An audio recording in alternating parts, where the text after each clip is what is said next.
Hi, Kris. Thanks for joining us. Why don't you go ahead and tell us a little bit about Elliott and her CHD diagnosis?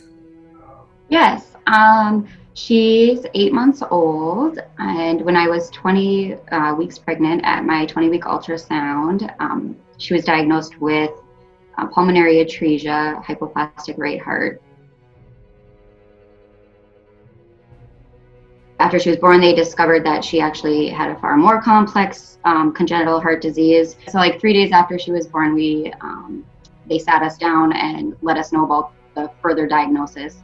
And told us that really our only option at that point was a heart transplant. But she did end up having a couple open heart surgeries while she waited for a heart, just to help stabilize her because she was having, like, they called them cardiac episodes, but basically kind of like heart attacks, because her heart was really unstable because she basically had no coronary arteries. Can you tell us a little bit about the financial impact that the transplant journey brought to light?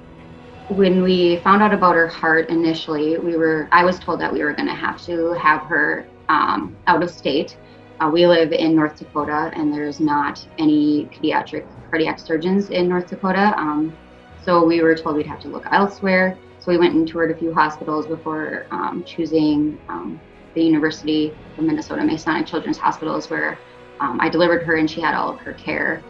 And then basically we had to travel a lot. So I would say that lodging has been like our biggest financial stressor, because we've been here for her transplant was in September. So she was listed for 2 months and then got the heart transplant. And then she was hospitalized for 6 months after her heart transplant. She had several complications. So I have basically been living here in Minneapolis. I'm still here right now, in an apartment. And then my son and my husband have been traveling back and forth to come visit me. So we're all able to spend time together. And then I also try to go home every month or two, usually driving or flying.